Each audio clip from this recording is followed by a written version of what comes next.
Hey everybody, welcome to the Art of Relationship show. Gonna have some fun today, or maybe it's gonna be disappointing, but I'm here to help you have the relationship you crave. And we're gonna be talking about, truths about desire and what you think sort of enhances your sex life and the desire and want to attack each other, right? We're gonna get at that right after this, so do not go anywhere, people. Be right back with the Art of Relationship show and talking about maybe some myths, fairy tales, and also ways to kick up desire in your relationship or marriage. Don't go anywhere.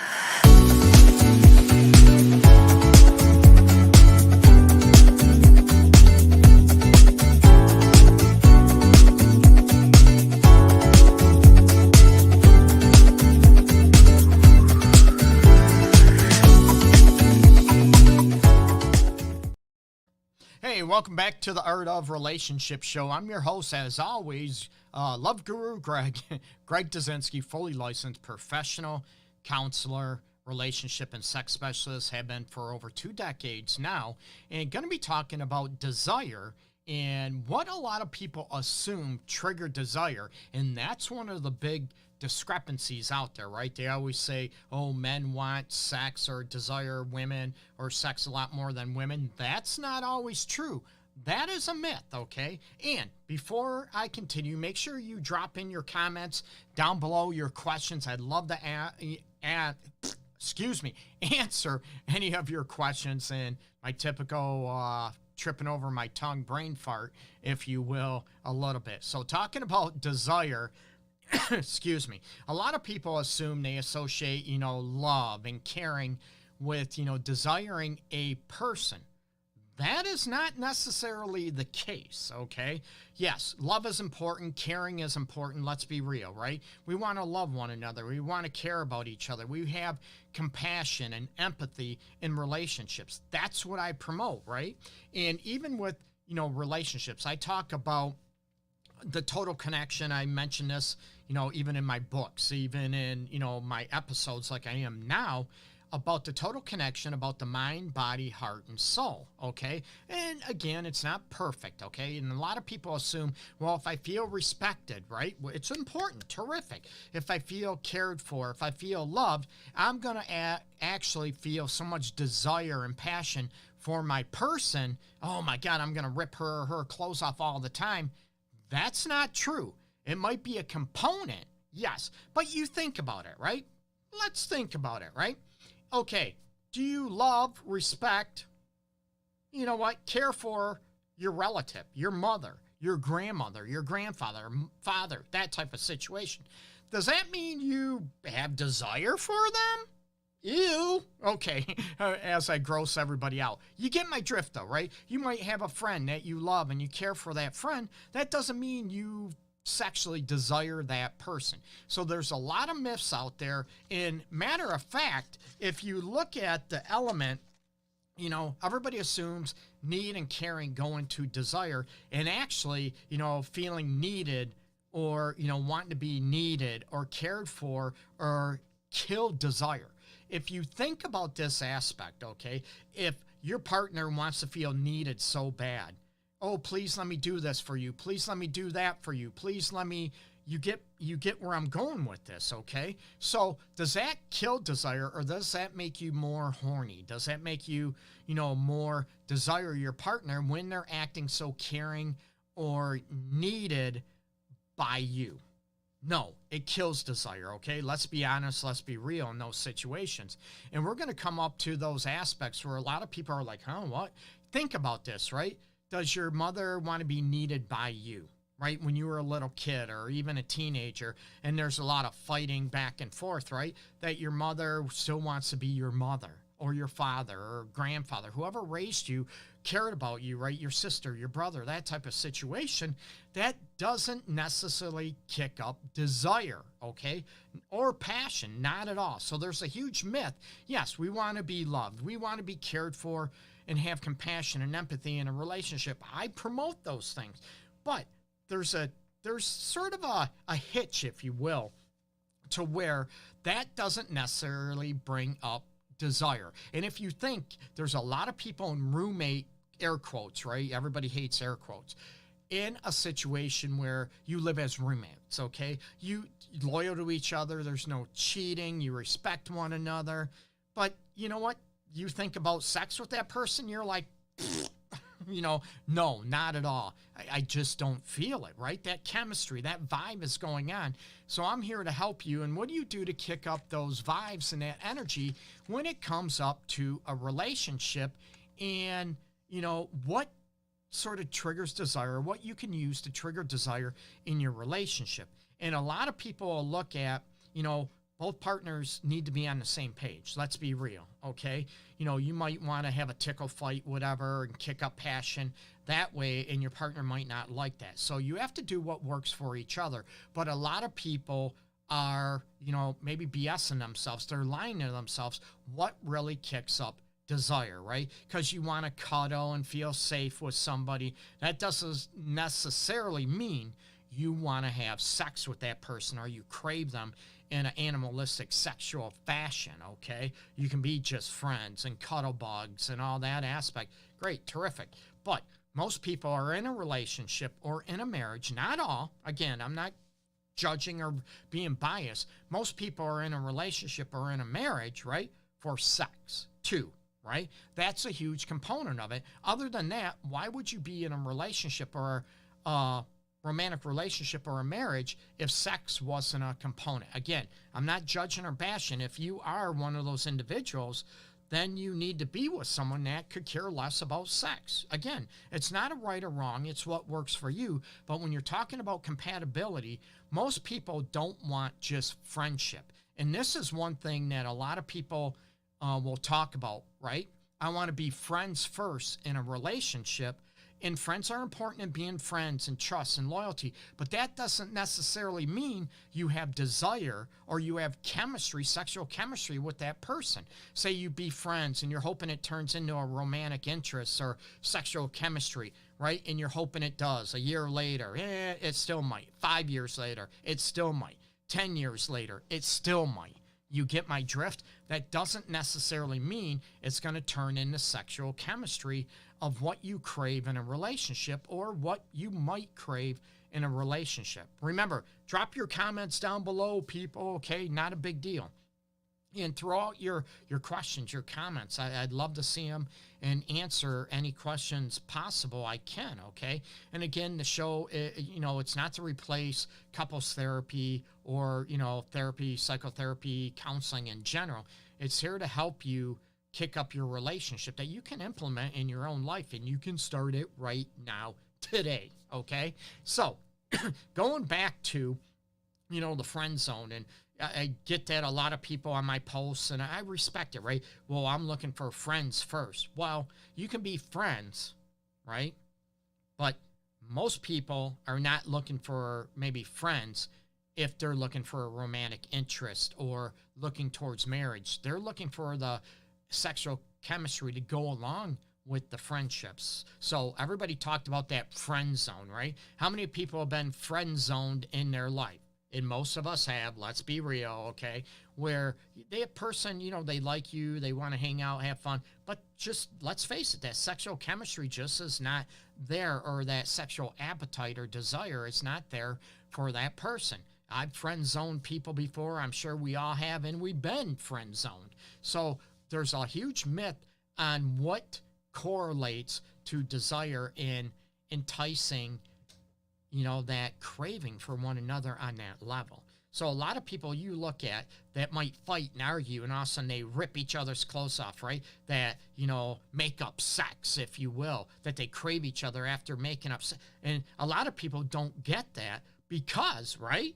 Oh my God, we're in an argument and fight. But you sort of stand your ground when you argue. And I'm not recommending this, okay? But when you get in an argument and people have make-up sex, they sort of get it. They feel that animalistic craving for each other because you're maybe your own person. You're taking a stand. You're having your own individuality, and it's not in a mesh situation where your identity is sort of blurred together, right? And a lot of people might not know, but have you heard of, I'm trying to do this, the Venn diagram? That's a poor example of it, where you have the interlocking circles, the relationship, is in the center, and then each person or whatever on the left side or on the right side, the integration.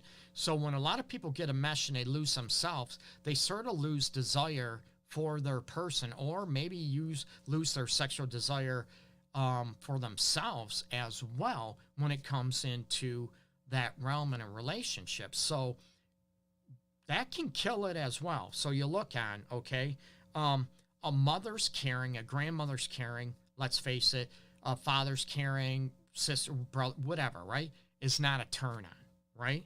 So what kicks up desire is novelty, eroticism, right? Maybe playfulness, having fun. And people heard me talk about this before, and I mentioned one aspect is maybe having a tickle fight. You have a tickle fight. You're outside maybe having a water balloon fight, or a fight with the hose. Well, maybe not now in Michigan, but in the summer, right?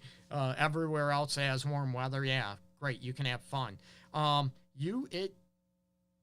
Sort of kicks up the passion and the energy that you have between both of you. You can laugh together. You can be playful. And a lot of people you look at in the dating realm out there, they want somebody that can banter with them.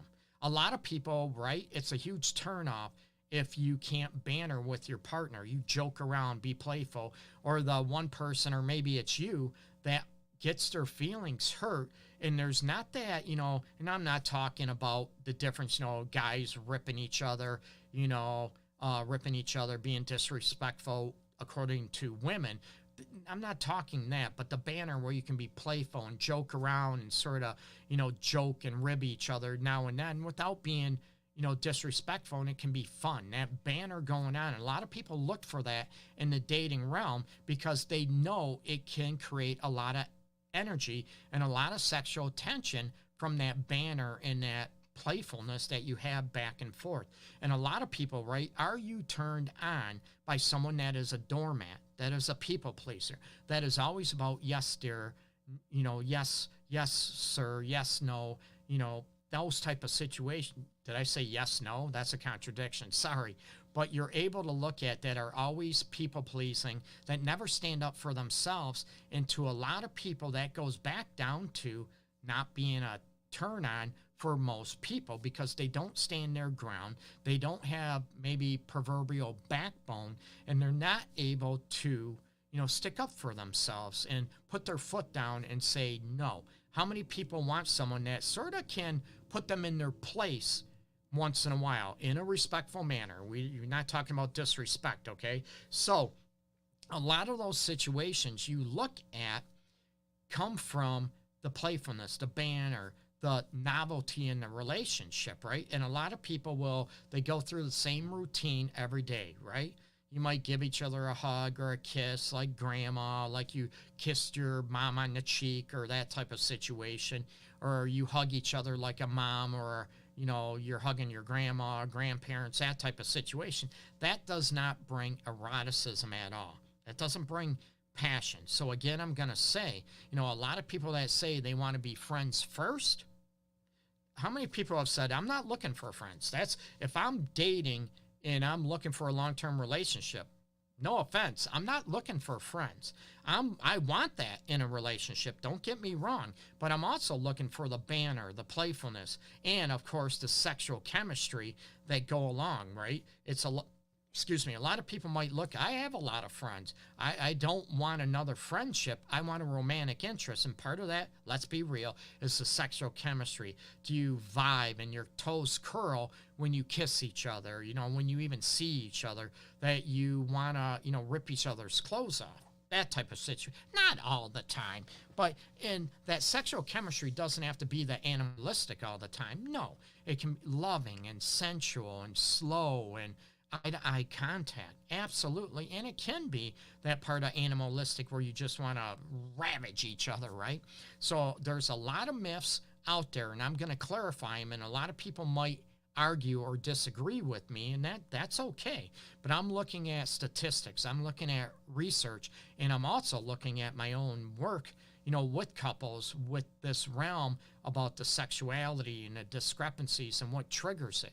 And we know, right, exhaustion, being a kid all the time. And, a lot of mothers or even fathers that are around the kids all the time, right? It's ma, ma, ma, dad, dad, dad. And then someone wants to be sexual with you and you're like, oh my God, and someone else, give me away. I get that. And that's where that energy, that separation from the kids, that enmeshment with the kids and the parents need to come back. And I always say, and I've had a couple, in my office last night and talking about this, that there has to be a union of you two together. Step families are different, but if you come together, have kids together, you need to make that relationship a central part. And part of that is being able to enjoy each other, hold each other, touch each other, kiss each other, and have sex with one another, right? Most people crave that. Again, not all, and it's not a wrong. I don't want to be taken out of context. If you could care less about sex, that's okay. Again, there's nothing wrong with that. It's just you need to be with someone that's on that same page with you, or it's going to be a disaster in a relationship. There's always going to be that tug of war that's going on. And I'm not talking about the healthy banter tug of war going on, the playfulness. I'm talking about ideation and about the sexual chemistry and the sexual compatibility that goes on. So I want you to be able to look at, what are you doing to increase the eroticism in your relationship, right? And this goes for not just women, but for men. And for ladies, what is it about romance novels or shows that kick up eroticism for you? And eroticism, a lot of people, let's be honest, right? Guys jump right to eroticism is sex, erotic, right? But for a lot of women, it might be the teasing, the playfulness, the seduction throughout the day, the mental, the emotional, the verbal aspect, even texting, right? That seductive, erotic aspect. And this is where you need to be able to teach each other, what is eroticism for you? What might be, novelty? Some people they might run a 5K. I don't know why, but anyway, and they're excited. They're all pumped up. Woohoo, I did it, right? And coming up in Detroit, it's hilarious. They always have the turkey trot, downtown, around Thanksgiving. And it's freaking hilarious. People dress up, in costumes as turkeys, pilgrims, which isn't great, right? Because of the Native Americans. But, people dress up as turkeys, chickens. It's a lot of fun. It's hilarious.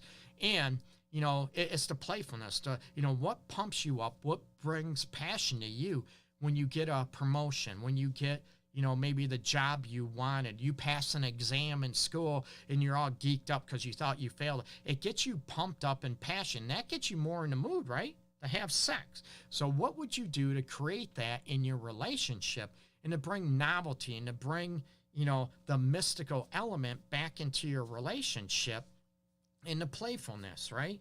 And the big, Eros. Everybody talked about, the Greek goddess of, Eros, about, seduction and the playfulness and, that you turn somebody on. And that's usually what happens. And the difference between, friendship is the sexual chemistry between lovers. It's the, the passion, the desire, the craving for each other, if you want to call it the pheromones that trigger within each other. So I hate to tell you, it does happen. I got friends that they were friends and the chemistry developed over time. And I tell them, that's great. That's terrific.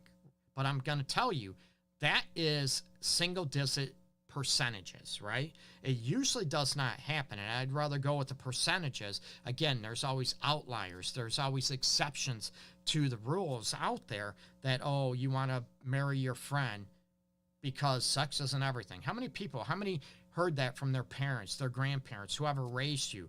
Oh, sex isn't everything. Then why are you married? Why are you in a relationship? Why don't you just live with a friend? Why don't you just live separately and have friendships outside of that? Because most people want more. Or some people will look at, well, it's the only way I can have kids. It's the only way I can be taken care of financially. It's the only way, you get me? I get the family I wanted. Does that trigger desire to you? What would your partner say if you're honest and open and saying, oh, you know what? I want a family. I want to get married or have a relationship and live with you, but I don't want to have sex with you. We can just raise the kids, be co-parents, and be friends. How many people would want that situation? Let's be real. There's some out there that do. Again, I'm not bashing. It's being on the same page. And if two people want that, terrific. Yeah, I want happiness for everybody, okay?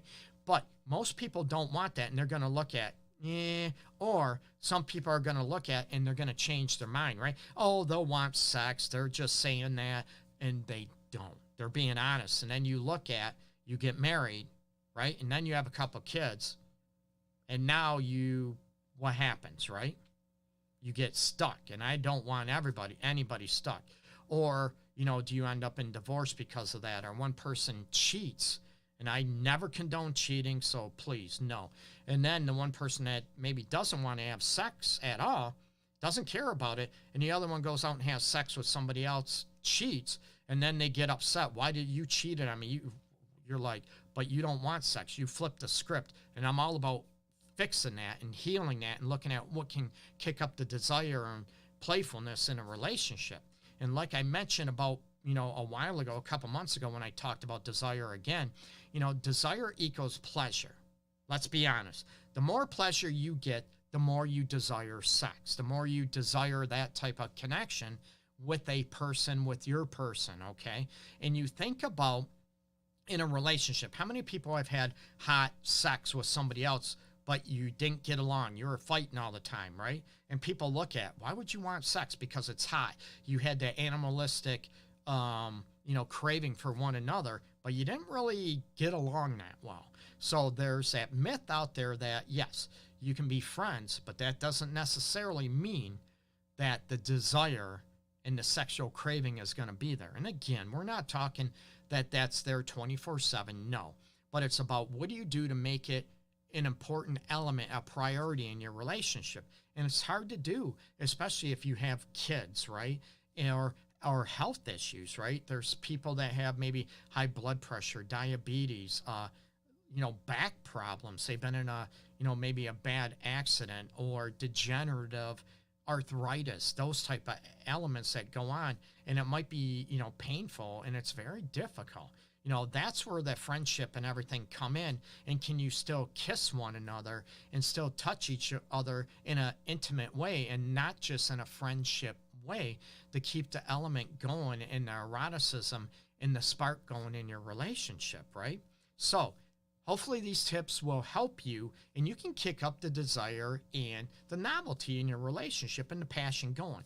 A lot of people want that. They crave that. I crave that. Let's be honest, okay? But it's looking at, most people want to be craved by the person they crave. Let's be honest, right? And a lot of things that turn people on are knowing that they are turned on by their partner. And I put a post on Facebook a couple days ago about, most women, they get turned on knowing they turn their partner on. Let's be honest. And let's face it, men are the same way. There's really no difference. It's a huge turn on knowing that we turn our person on. That's why it hurts so much for men and women if they get rejected from sex or, they don't feel like they're turning their partner on. It hurts. It hurts a lot. Again, everybody has a right to say no, but then you have to look at what's going on and what is going to be able to kick up the eroticism and the sexuality and the passion in your relationship. So put some of these tips in place, and you can follow me all over the place, social media, TikTok, Instagram, Facebook, and YouTube. Just look up Love Guru Greg, okay? And the audio version of the show is always available. Look on every listening platform on the Art of Relationships show. My website, theartofrelationships.org. Peace and love to everybody out there. Take care, and everybody have a safe day, and let's keep promoting peace and love in the world, and let's get rid of hate and racism out in the world, okay? Peace and love to everybody out there. Bye-bye.